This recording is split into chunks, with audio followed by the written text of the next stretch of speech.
Welcome to Inspiration and Transformation from the Banks of the Ganga with Sadhvi Bhagawati Saraswati, an American sannyasi living at the Parmarth Niketan Ashram in Rishikesh, India. Sadhvi is president of the Divine Shakti Foundation, a charitable organization bringing education, vocational training, upliftment, and empowerment programs to women and children. Sadhvi is also Secretary General of the Global Interfaith Wash Alliance and Director of the world-famous International Yoga Festival.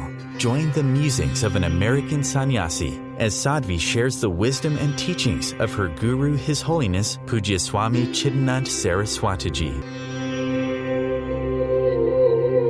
Welcome, everyone, to Inspiration and Transformation from the holy banks of the sacred Ganga River in the land of Rishikesh, India.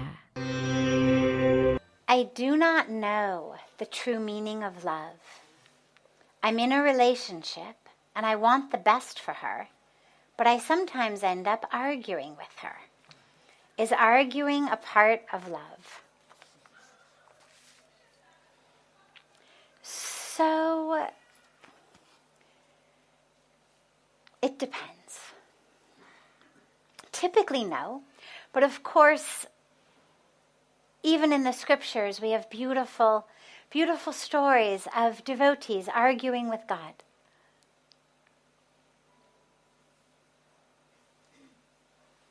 The question what love is an energy that I experience within myself. And this is really important to realize, because otherwise, as we go through life, in relationships break, we have problems, we fight, someone cheats us, they betray us, they leave us, we fall out of love. All of these things happen. And then, of course, we're miserable. And we lose all of the joy that we had when we were in love. So it's important to understand what is love really? Because it isn't dependent upon another person acting or speaking or treating you the way that you think you want. Love is the energy that literally runs the universe. Love is the energy that makes everything happen. If you watch a flower blossom, watch a sunset, watch a river flow, watch a tree give apples. Right? The flower never smells its own fragrance, the tree never eats its own apples. The river never drinks its own water.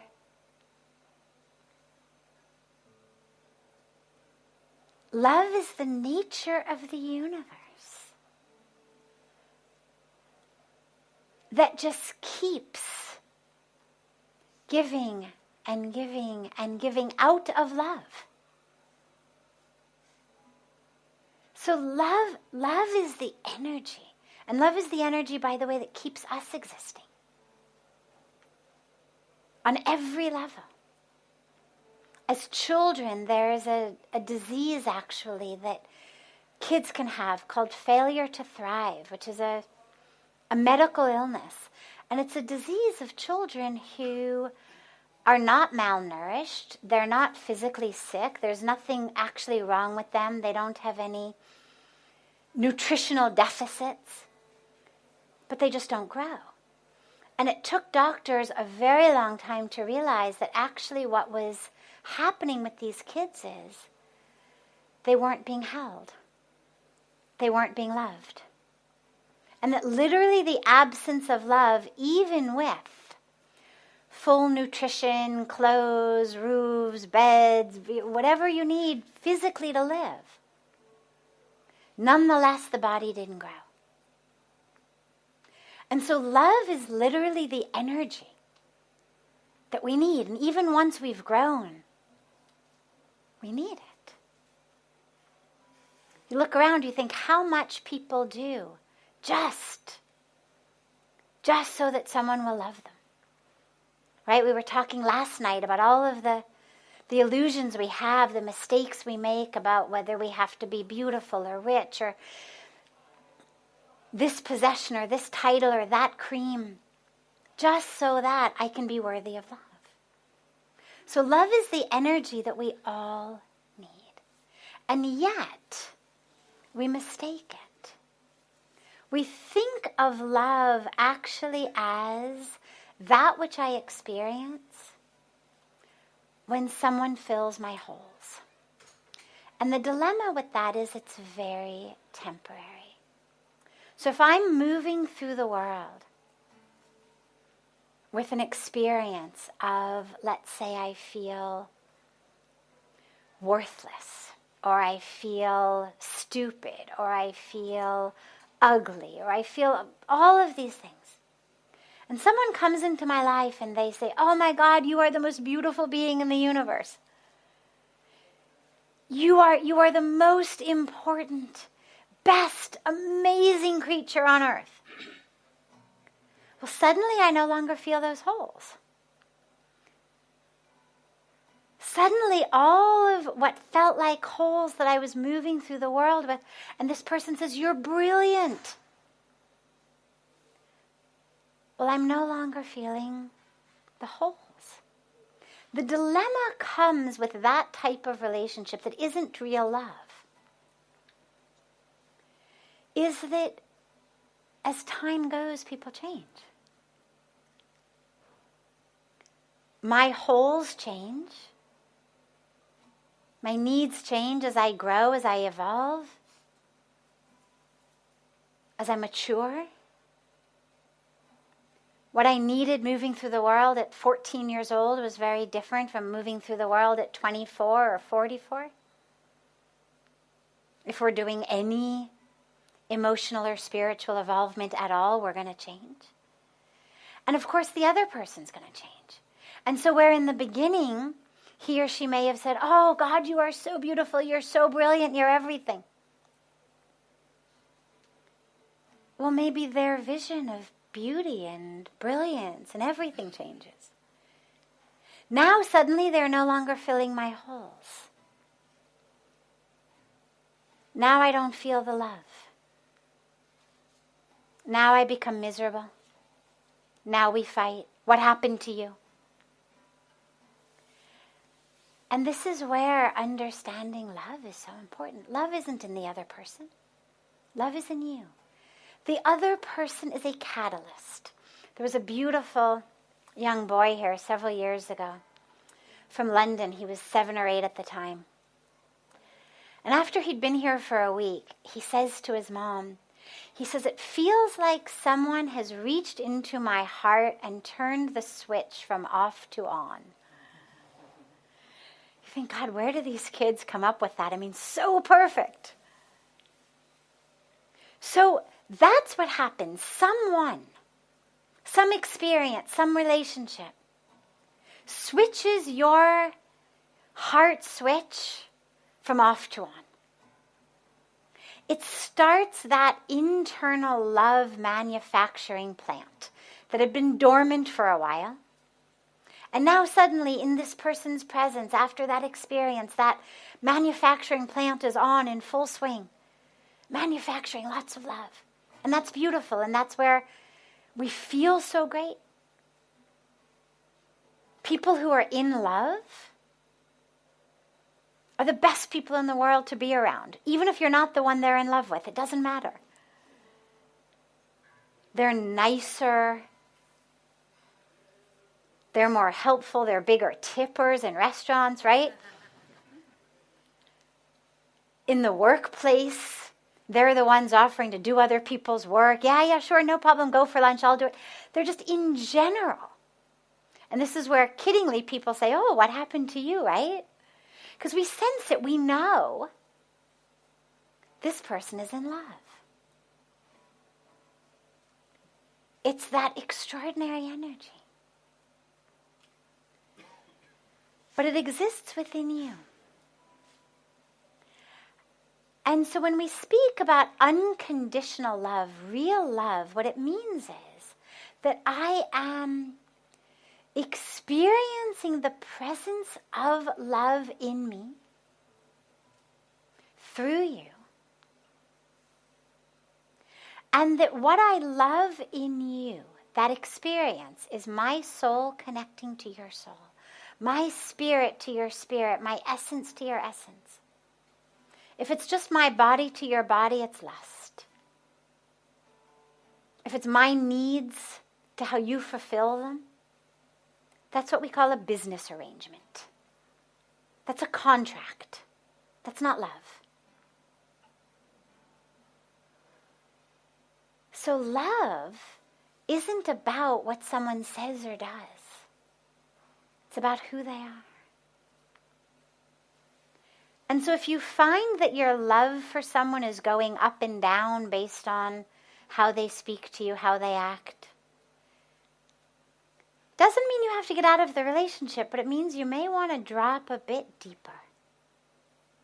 Because it means you are loving them from your needy thinking mind, rather than loving them from the essence of your soul. Because if their tone of voice or their words or their actions make you no longer feel love, it means your mind has turned off that love manufacturing plant. You've decided, okay, forget it. But you've done that.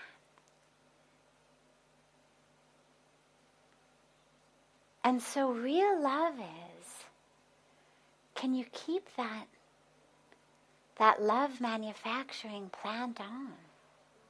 Regardless of how much you may appreciate or like or approve of the person's words or actions or tone. Because of course it doesn't mean that we enjoy everything they do. It doesn't mean that we say, oh, that was great, could you lie to me again? That was great, let's do it again next week. It's not that.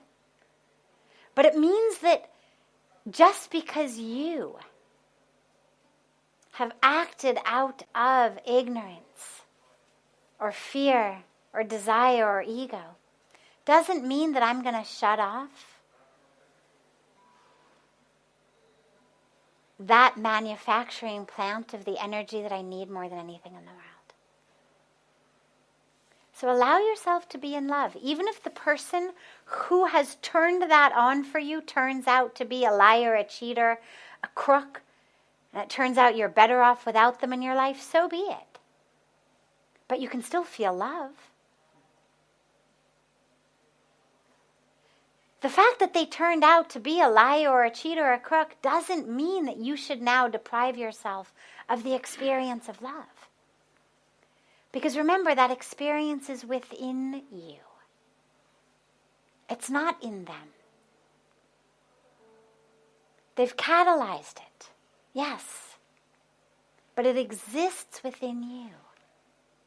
They get up, they walk out of the room, you don't feel any less love. If it were coming from them, you would feel less love the physically farther they got. But you don't. They get in the car, they drive across the city to work, you still feel love. It's not coming from them. It's coming from within you.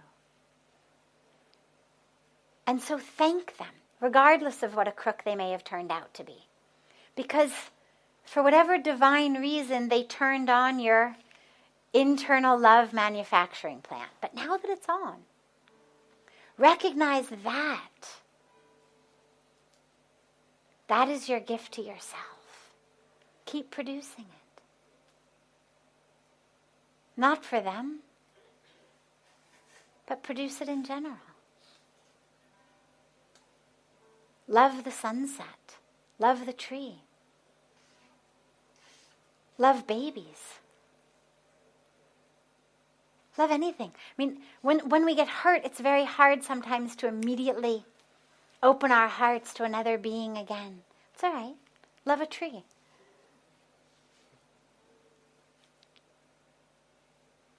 Love a flower. Love a mountain. Love God. Love yourself. Love anything. Doesn't matter. All that matters is that you stay connected to that love production plant, because that is you. And when that plant is not on, we've literally capped the life force from within us. And so don't allow someone else's stupidity or someone else's greed or someone else's ignorance or someone else's ego or confusion to deprive you of the flowing of the energy of your life force, your truth. Keep loving.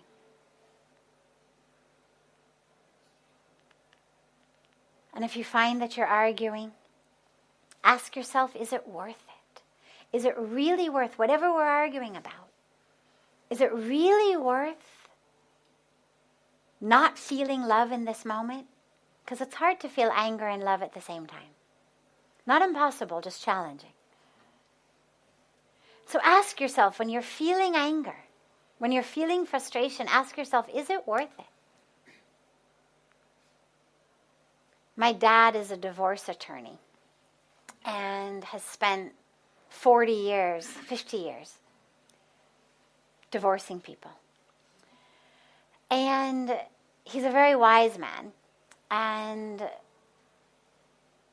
has been married to my mom for a very, very long time, and has a teaching that he gives young men when they're first married, or couples who are fighting and contemplating getting divorced. And the teaching is very simple. He says, you only have two choices in a marriage. You can either be right or you can be married. You can't be both. And so for him, because it's about marriage, he says marriage, but I would say you can either be right or you can be in love. You can be right or you can be in peace.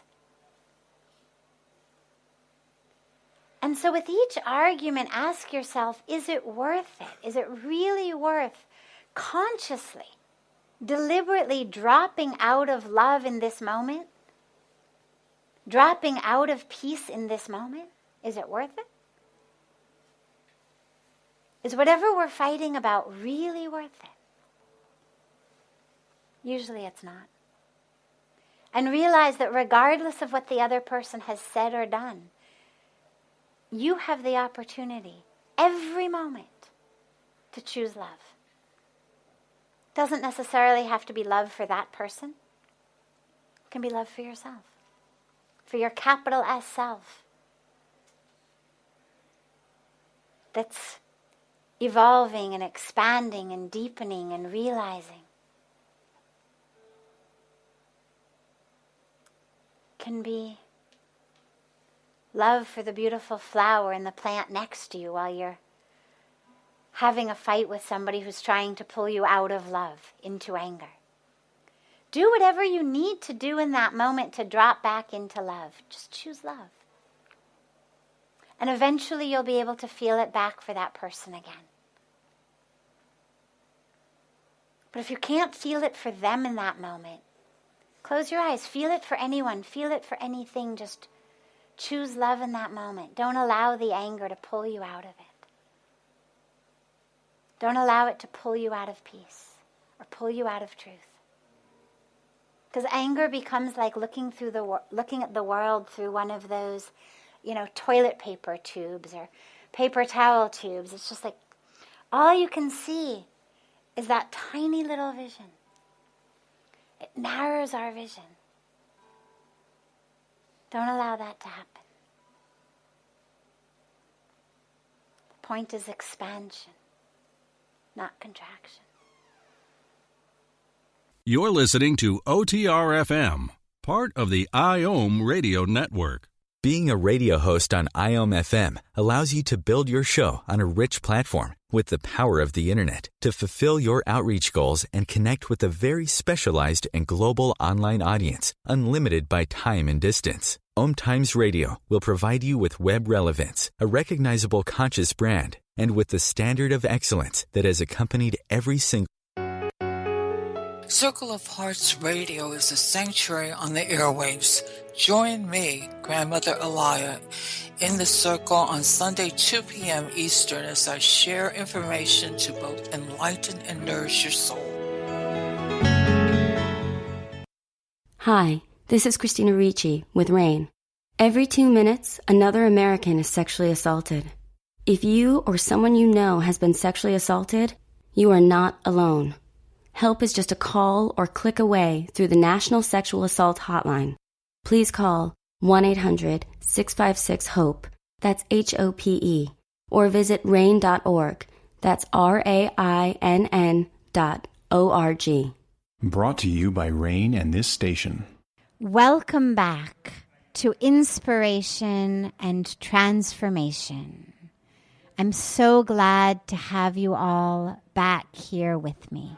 If we study yoga, and we love yoga, and there are pieces of the culture that feel very real and meaningful to us, like saying namaste, or like using mala beads, or even having a picture of ourselves in a yoga pose.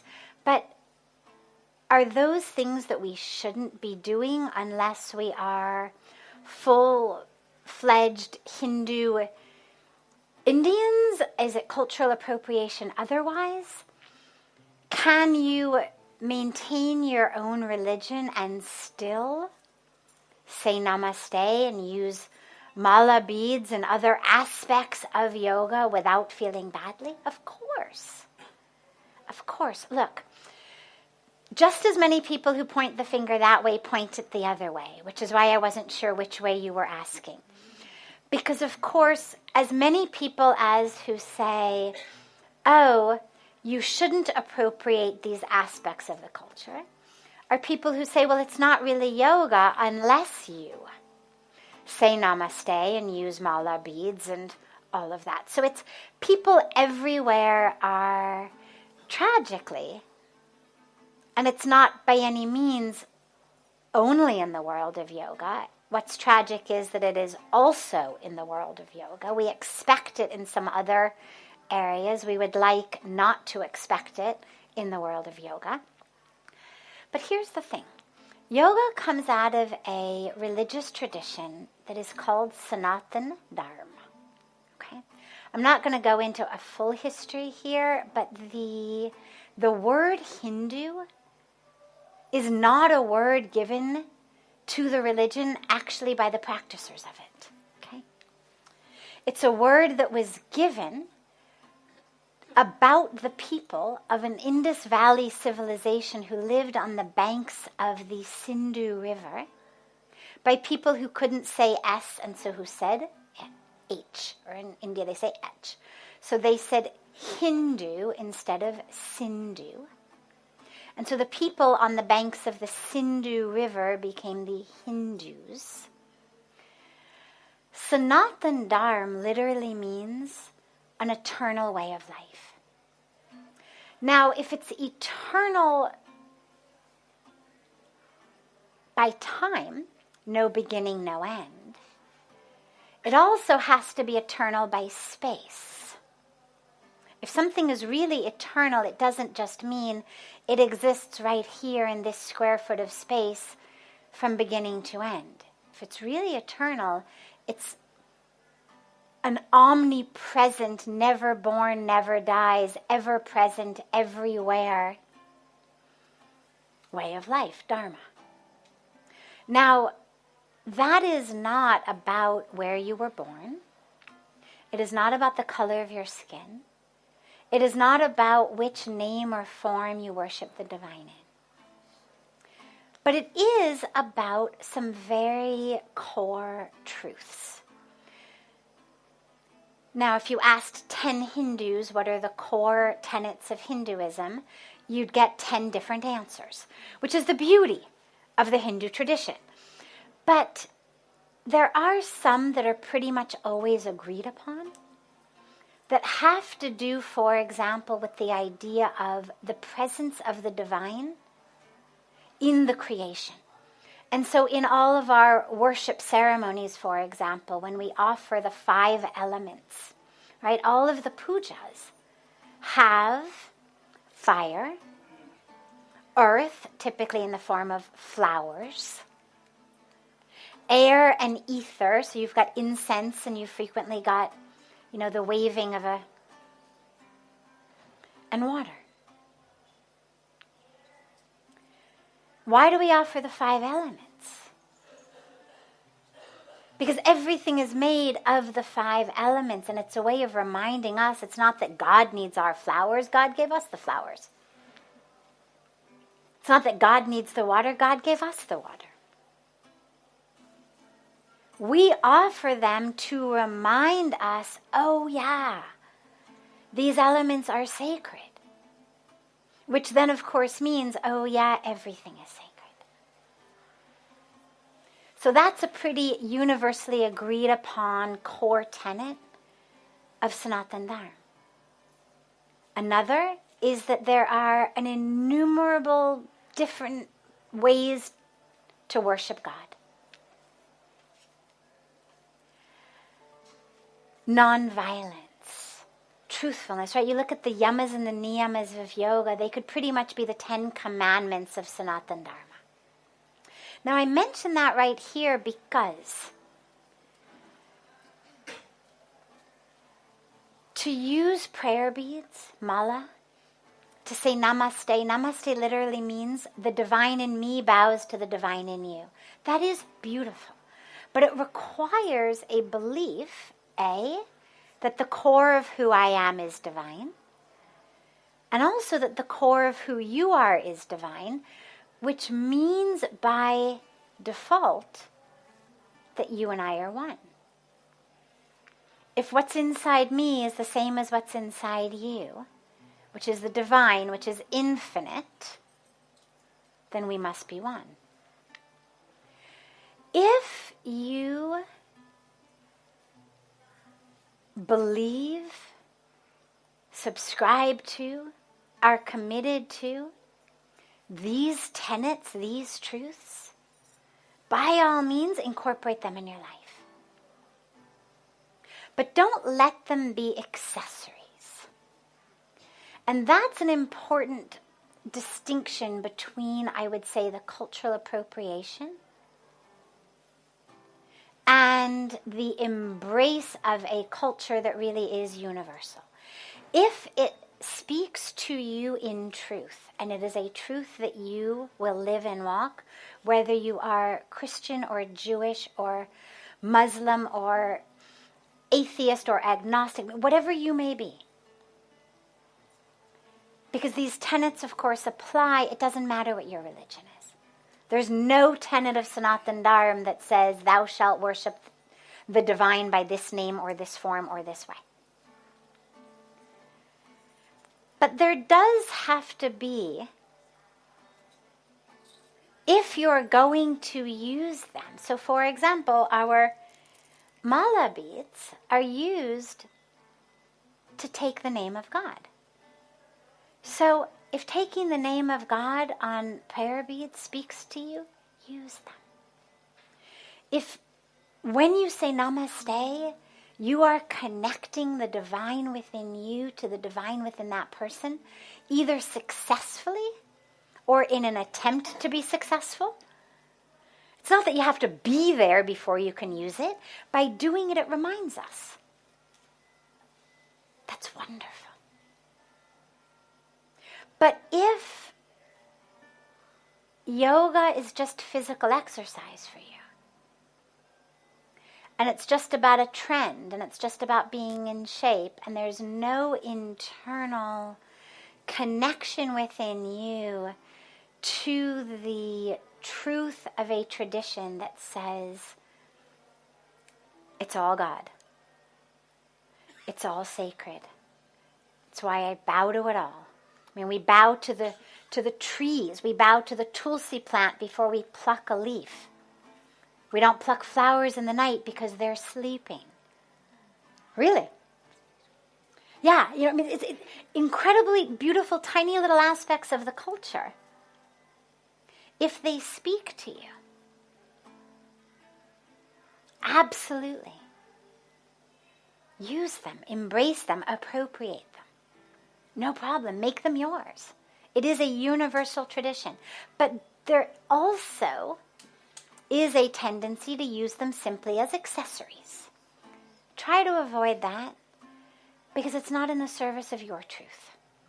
Whether it's mala beads as an accessory or diamond earrings as an accessory. Either way, if it's only about a statement, this is cool, this is trendy, this will make you like me more, this will make you think I am more of something, don't do it. Either way, because it's not in your truth. So make sure that whatever aspects you're using are part of your truth, and then by all means, every Hindu text gives you permission. Because there's nowhere that says, in order to do this, you must first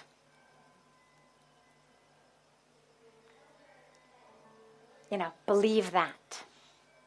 Other than these core concepts.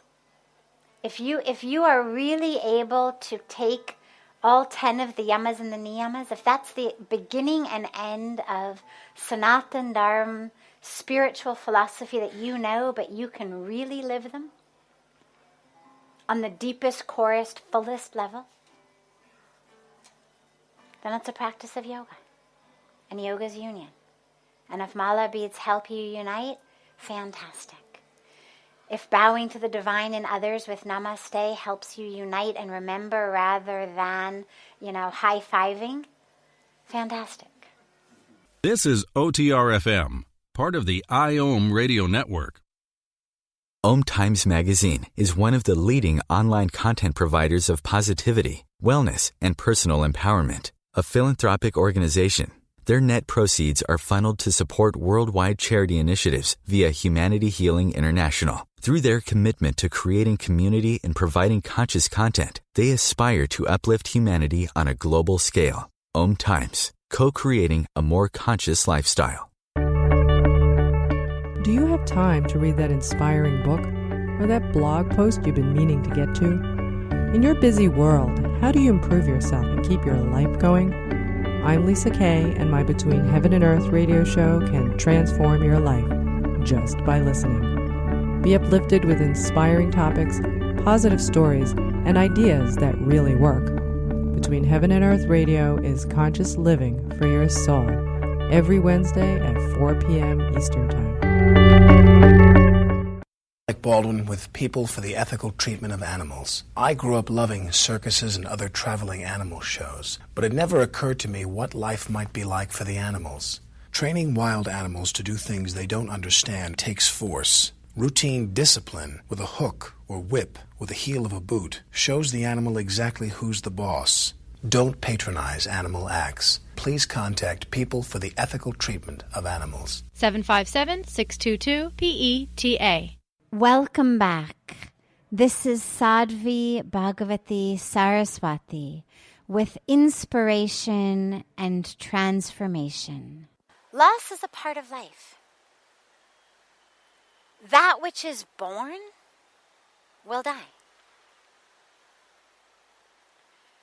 A wave that goes up will come down. These are laws of science, laws of physics, right? Whatever goes up must come down. Laws of gravity. Whatever is born will die.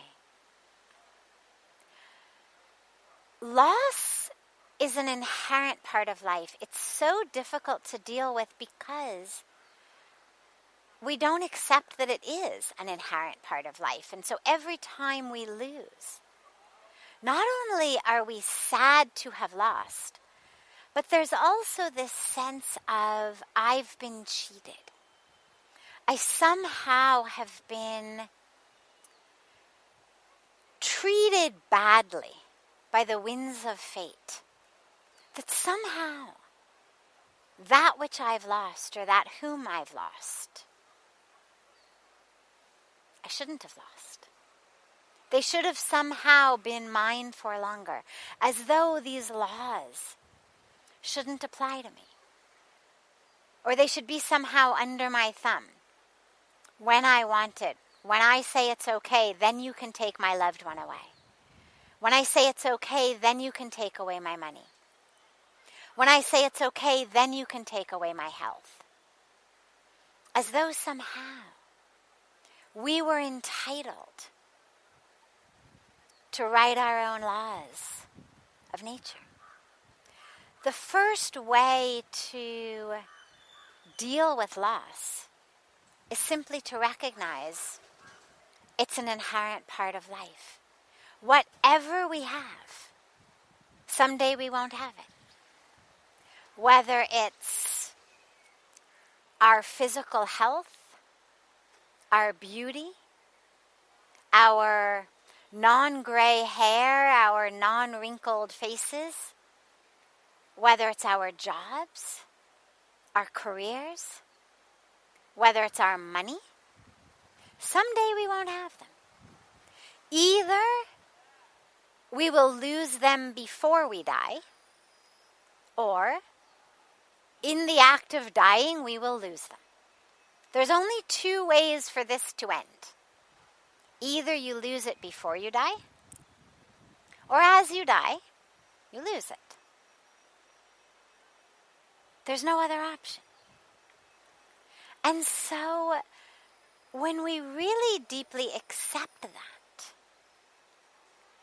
first of all, it makes it less of this shock. It doesn't make it less painful. It doesn't make it less sad. But it makes it much more something that we've always known was going to happen. So there isn't that shock value, like the earth has literally been pulled out from underneath our feet because I never thought it could happen. We have to understand, not only can it happen, it will happen. The other piece, though, especially when we're dealing with loss of people, is to realize much of them is still with us. So we've lost the physical body of the loved one. We've lost that beautiful sound of their voice. We've lost that beautiful feel of their hands in ours, or their body when we hug them, or our head in their laps or on their shoulder. We've lost the beautiful sight of looking at them. But their spirit, their essence, their soul, their love is still here. And that's really important to realize. It's not, they are gone, they are over, I've lost it all. Much of them is still here. And so while we mourn the loss of the physical body, of being able to hear their voice, to see their face, to hold their hands, to hug them, we also recognize that part which is still here. And we allow ourselves to stay connected to that.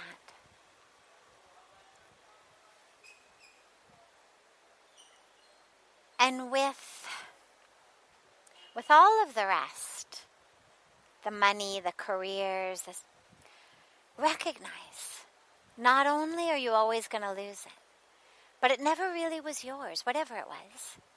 You were just temporarily a trustee of something. We come into this world with none of it. We go out of this world with none of it. Which makes it really obvious it isn't ours. But during various phases of life, various things come into our orbit. They stay with us. They're held magnetically. They circle us for a while. And then they leave. And really what it means is enjoy it while it's there. Utilize it to the very best of your ability so that when it's gone, aside from being sad that it's gone, you don't repent that you didn't properly utilize it when you had it. Have a lot of money? Put it to good use before the universe takes it away from you. Share with people. Heal people. Be an asset on this planet. Have a skill, have an ability, have a career. Use it. Use it to be an asset on the planet. So that you don't look back someday thinking, I really should have. I really should have been of more service when I could. And just appreciate. Appreciate it all with gratitude. Knowing that someday it'll all be gone. But for right now, it's here. This is OTR-FM, part of the IOM radio network.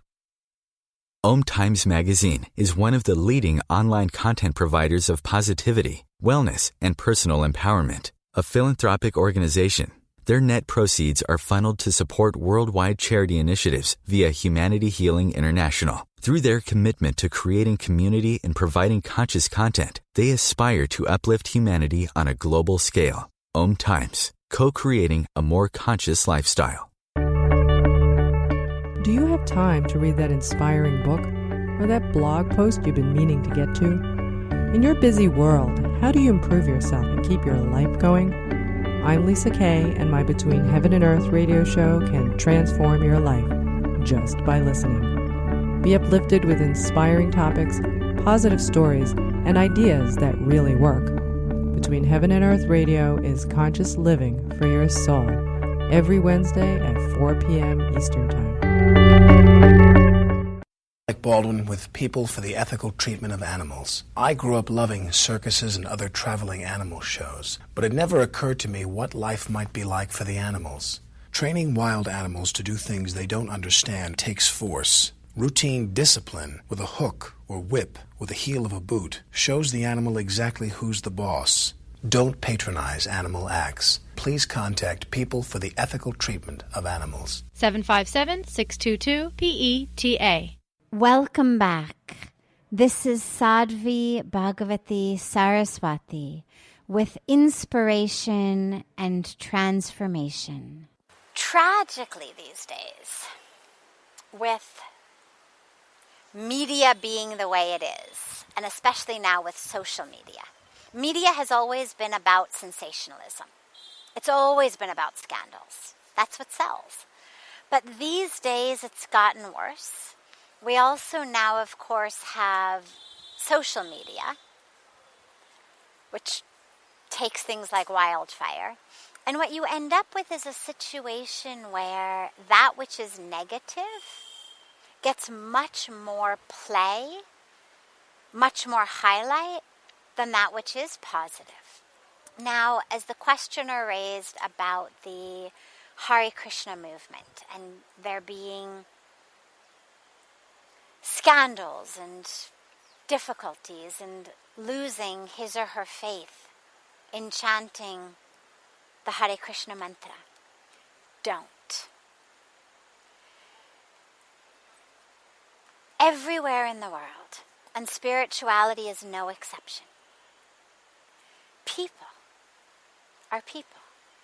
Now, yes, absolutely, people who are on a spiritual path, especially those who are leaders on a path, especially those who are being channels of God's teaching, are held up to a much higher mark, and therefore have a much higher responsibility to ensure that they act, that they live as beautiful representatives of Dharma. That's true not only in the Hare Krishna community, it's true in all of our religious communities. It's true everywhere that you are in a leadership position, especially one regarding religion and spirituality. But not only that, it's true in yoga studios, it's true in meditation classes, it's true wherever people are coming to learn, to dive deeply, to grow from you as a leader, as a teacher. So yes, there's a much higher bar of responsibility that those of us in leadership roles in spirituality are held up to and should be held up to. And we must maintain it. And people are still people, which means that some will not maintain that standard. Sadly, tragically.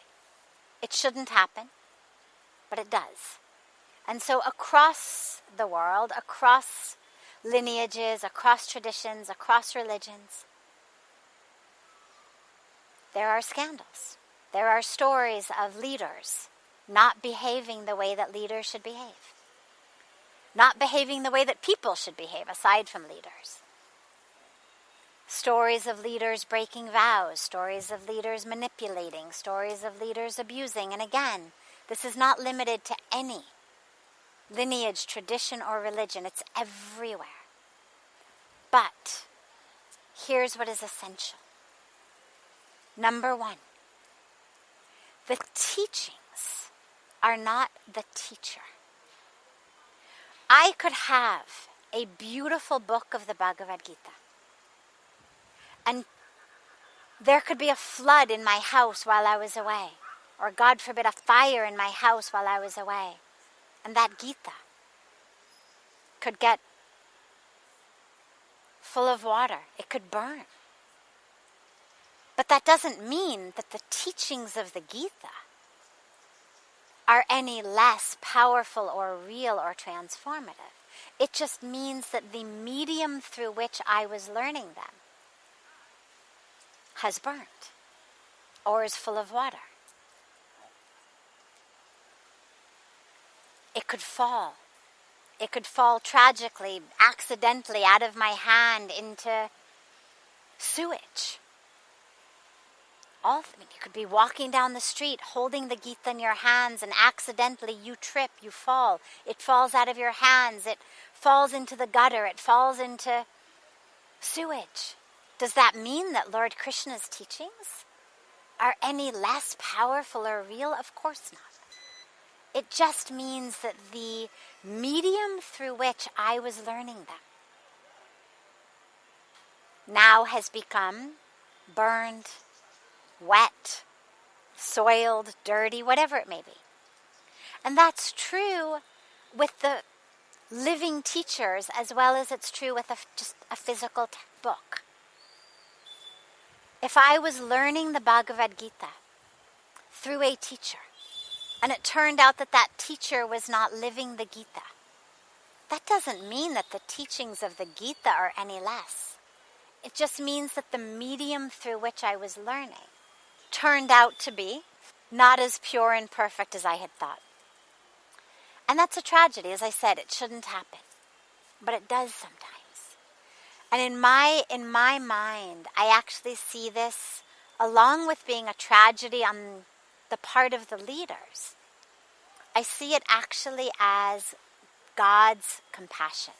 That God sends perfect teachings through imperfect teachers. But that doesn't mean that the teachings are not perfect. And so just because a leader, a teacher, even a system, a school, a lineage, and it's never, of course, a whole school or a whole lineage. It's going to be one or it's going to be a few. May not have been perfect vehicles or perfect vessels. It doesn't mean the teachings are not perfect. So Do not lose faith in Krishna. Do not lose faith in chanting the Hare Krishna Maha Mantra. The mantra is perfect. The teachings are perfect. But the medium through which you were learning them wasn't necessarily perfect. And that's okay. They'll go through their own karmic path, learn their own lessons. And again, it's a tragedy because people, of course, lose faith like you've lost faith. But it's essential not to lose faith. It's essential to hold on to the purity of the teaching, because the lineage, even the Hare Krishna lineage, I know it's got some recent and not so recent controversies. But again, as I said, so have so many other lineages, sampradayas, religions. The bigger they are, the greater the chances are there's going to be some challenge within it. But don't throw away. Don't throw away the beauty, the divinity of the teachings and of the other teachers, of the other vessels, of the other mediums. Now, as you said, you've started reading Yoga Vasishtha. Beautiful. So many paths, and all paths take us to the same place. So yes, of course, another way of attaining oneness with God was also beautiful. No problem in there. But what I worry about specifically for you is that sense of betrayal, that sense of loss, that sense of lack of faith. Because that's going to harm you on your path. And so you need to realize that Krishna is perfect. The mantras of Krishna are perfect. The Bhagavad Gita is perfect. And many, many, many of the teachers of the lineage are very close to perfect vehicles. But just because a few of them aren't, doesn't mean you should lose hope. There are stories, tragically, of doctors who rape patients on the operating table. But that doesn't mean that we don't go to doctors or that we don't get an operation. There are stories, tragically, of teachers who molest their children in the classroom. Doesn't mean that we don't send our children to school. Doesn't mean that we lose faith in the whole system of education or the system of medicine. In the same way, just because there have been a few challenges, don't lose faith in the whole beautiful, divine system. Chant the mantra. Connect with Krishna. And if you don't want to do it through a lineage, through a sampradaya, no problem. Krishna's there for you. Krishna's there for you directly. You don't have to go through a parampara to get there. But don't stop chanting. Don't stop the mantra. Don't stop the faith in Krishna. Hold on to that. This brings to a close this hour of inspiration and transformation. Thank you so much for joining me. I'm so glad to be together with you all each week. And I look forward to being together again next Thursday, same time, on OMTimes Radio.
Thank you.